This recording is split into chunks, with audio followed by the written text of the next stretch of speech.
وسلم وبارك على سيدنا محمد النور ذاتي وسير ساري في التائب الأتباع والصفات وعلى آله وصحبه وسلم.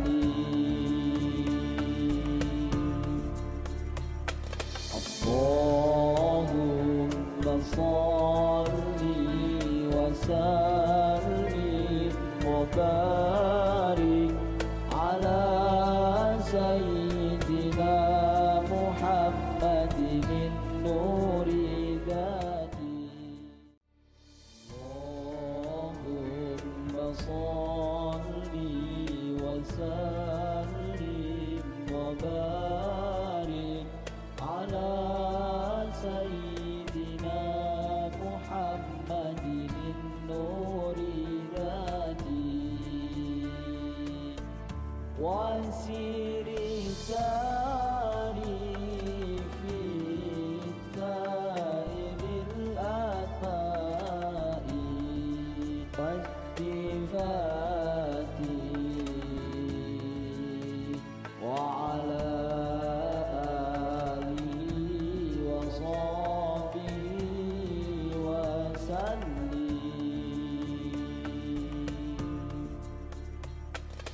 اللهم صل وسلم وبارك على سيدنا محمد النور ذاتي وسير ساري في سائر الأسماء والصفات وعلى. Assalamualaikum warahmatullahi wabarakatuh. Waalaikumsalam warahmatullahi wabarakatuh. Alhamdulillahirabbil alamin. Mas Eko, Nggih, Kang malam hari Riki. ini kita masih diberikan nikmat itu bisa sholat malam. Alhamdulillah. Itu nikmat Allah Subhanahu wa taala yang sangat luar biasa, dikarenakan ya di luar sana itu banyak sekali yang belum ditakdirkan oleh Allah Subhanahu wa taala untuk menunaikan ibadah sholat malam. Maka ya saya sendiri, Kang Riki boleh sebut Riki, ya sangat bersyukur sekali kepada Allah Subhanahu wa taala. Alhamdulillah karena masih bisa diberikan nikmat sujud di malam hari.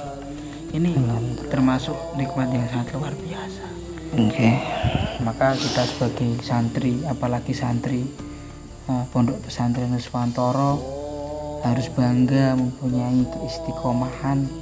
Yang pertama ialah mandi malam, yang kedua sholat malam, dan juga dilakukan oleh Abah, yaitu yang pertama ialah jalankan sholat, yang kedua ialah amalkan sholawat, yang ketiga ialah berbakti kepada kedua orang tua.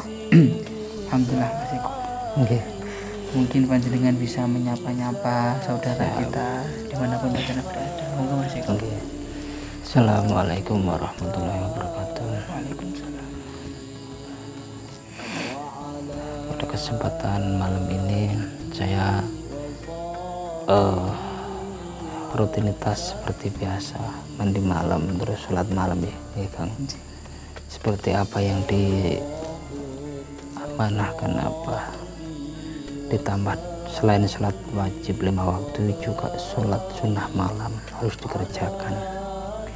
Dan jangan lupa untuk sedulur-sedulurku yang berada di luar sana, sholat 5 waktunya diusahakan jangan ditinggal. Lebih baik lagi kalau ditambah dengan tambahan sholat sunnah lainnya. Kalau sunnah dikerjakan mendapatkan pahala, kalaupun juga tidak nggak apa-apa kan ngoten nggih mriki. Ya seperti rutinitas dulu yang saya jalani dari dulu. Saya setiap malam itu bangun, terus mandi malam, sholat taubat, sholat hajat, itu sudah bertahun-tahun saya jalankan seperti ini. Ngoten kan mriki. Ya, alhamdulillah Mas Eko. Mungkin dulu saya itu sudah mengamalkan rutinitas sholat malam. Jadi dulu saya itu mondok di Tuban, di pondok pesantren Sunan Bejagung itu saya alhamdulillah mengamalkan sholat malam. Waktu saya mau boyong itu, mau pindah pondok, itu saya 1 tahun alhamdulillah rutin menunaikan sholat malam. Jadi dulu itu sholat malam saya itu sholat tahajud. Tetapi ketika saya mondok di pondok pesantren Nuswantoro, alhamdulillah ada tambahan lagi sholat sunnah. Yang pertama sholat taubat, yang kedua sholat hajat, dan juga untuk pengamal ilmu hikmah ini perlu kita utarakan Mas Eko. Laras.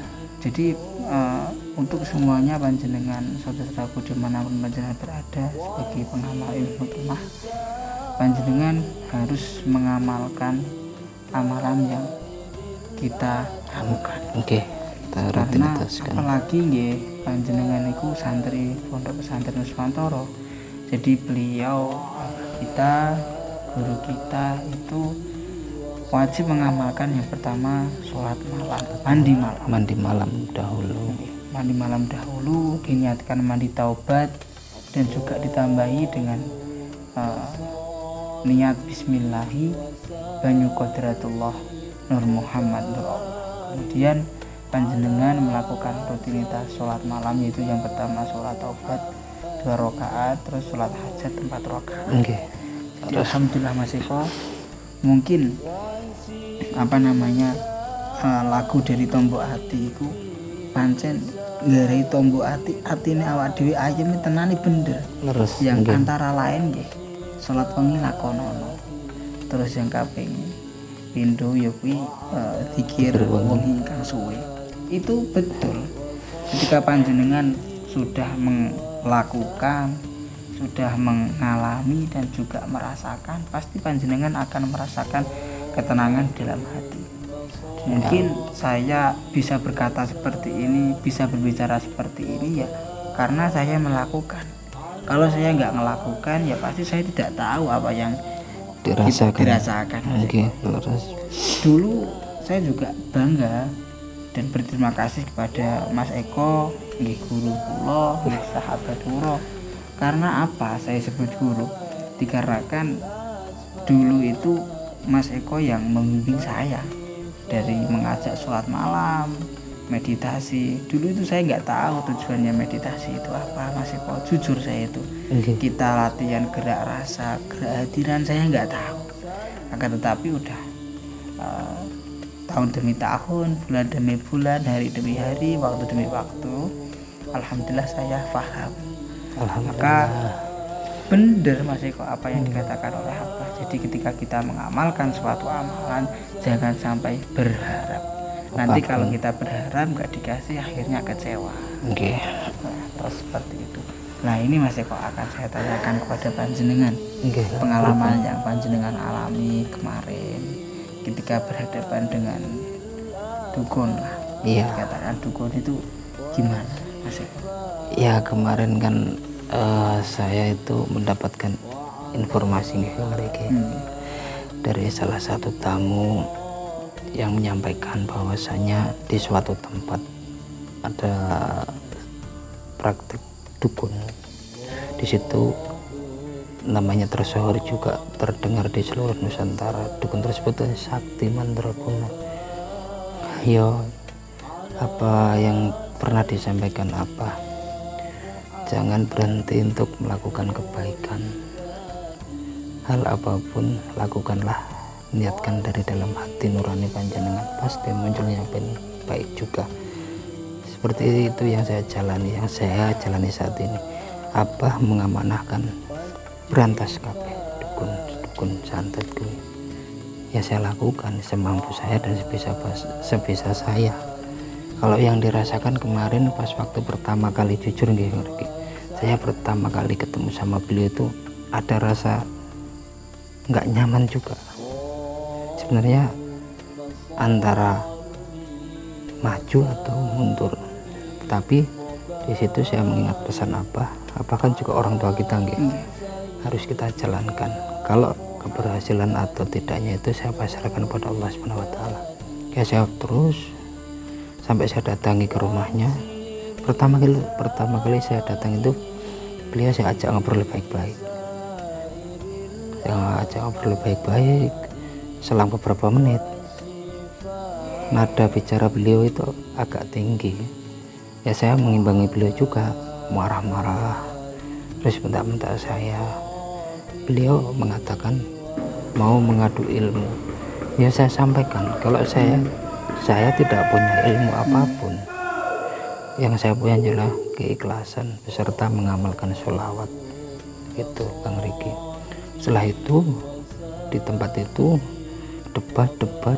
Setelah debat itu enggak taunya beliau itu langsung menyerang saya, sampai badan saya itu terasa sakit semua waktu itu, benar-benar sakit, tulang itu terasa kayak terpisah.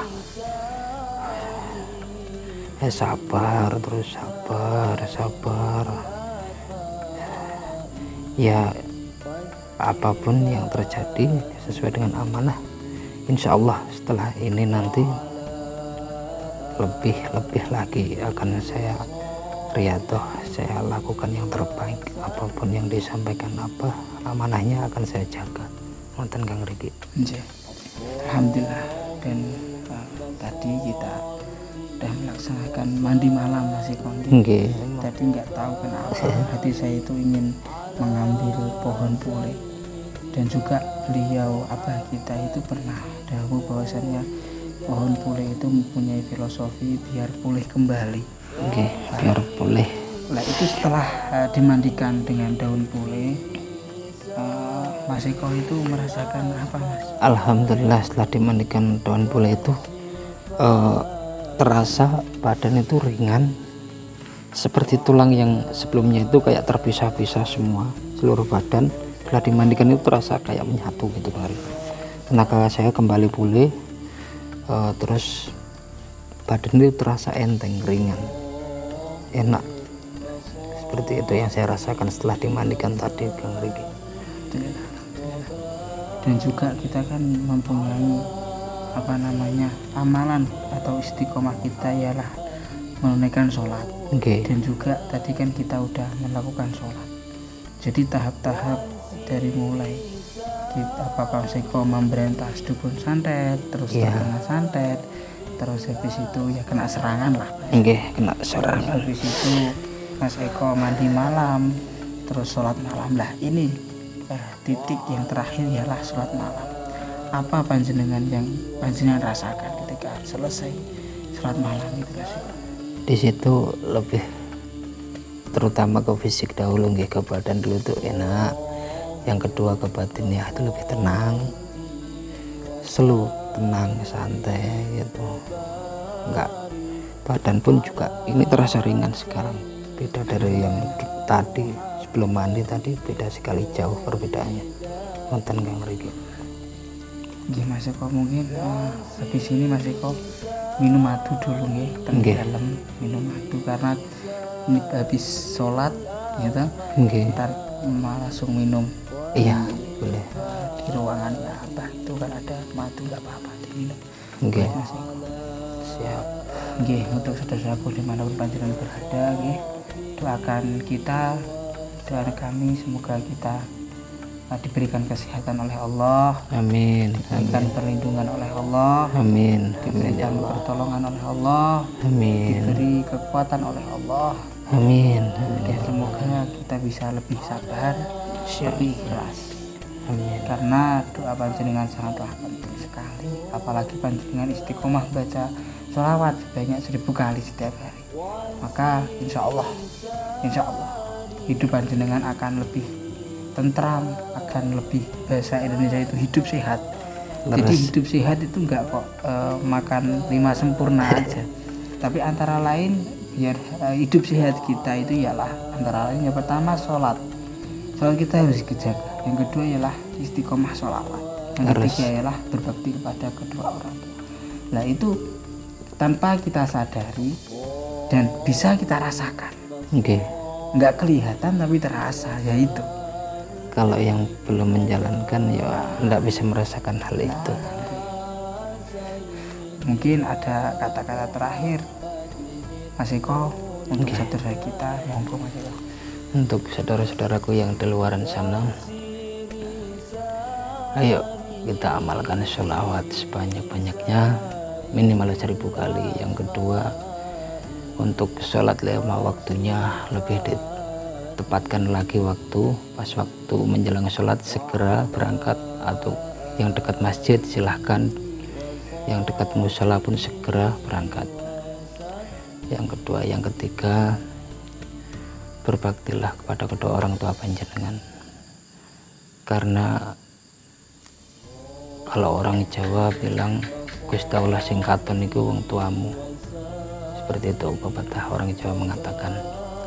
Insya Allah kalau panjenengan seluruh-seluruhku yang di luar sana, selagi masih ada orang tua panjenengan, sayangi mereka, sayangi kedua orang tua panjenengan. Kalaupun kedua orang tua panjenengan tidak ada, jenengan akan bisa merasakan bagaimana jenengan tidak memiliki kedua orang tua.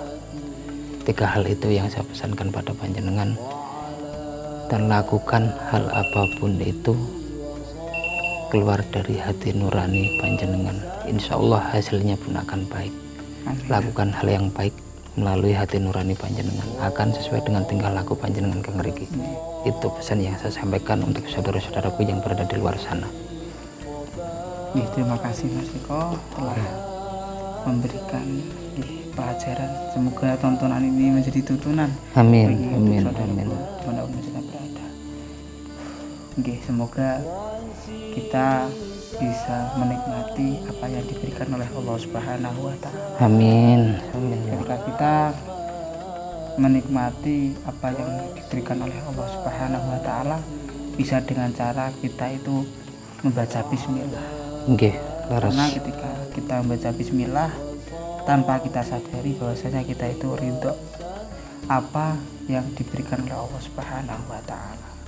Dan semoga kita bisa bersyukur kepada Allah Subhanahu wa Ta'ala dengan cara melafadzkan kalimat alhamdulillah. Karena tanpa kita sadari, ketika kita membaca lafadz alhamdulillah, yang kita puji siapa? Allah Subhanahu wa Ta'ala. Maka penting sekali ketika kita ingin memulai suatu pekerjaan atau melakukan aktivitas, kita harus membaca bismillah. Tadi tanpa kita sadari, kita ridho apa yang diberikan oleh Allah Subhanahu wa Ta'ala. Dan ketika kita diberikan nikmat apapun, maka jangan lupa kita membaca alhamdulillah. Tanpa kita sadari, ketika kita membaca kalimat alhamdulillah, maka tidak kita sadari kita sudah ridho apa yang Allah berikan. Maka kita ayolah berbanyak baca bismillah dan alhamdulillah. Semoga lantaran kalimat bismillah dan alhamdulillah, hati dan gerak kita dan badan kita, pikiran kita, badan kita ialah benar-benar ridho apa yang Allah berikan. Kemudian ketika kita ada salah kata atau perbuatan, maka saya Riki dan Kang Eko minta maaf sebesar-besarnya. Akhirul kalam, wassalamualaikum warahmatullahi wabarakatuh. Waalaikumsalam warahmatullahi wabarakatuh.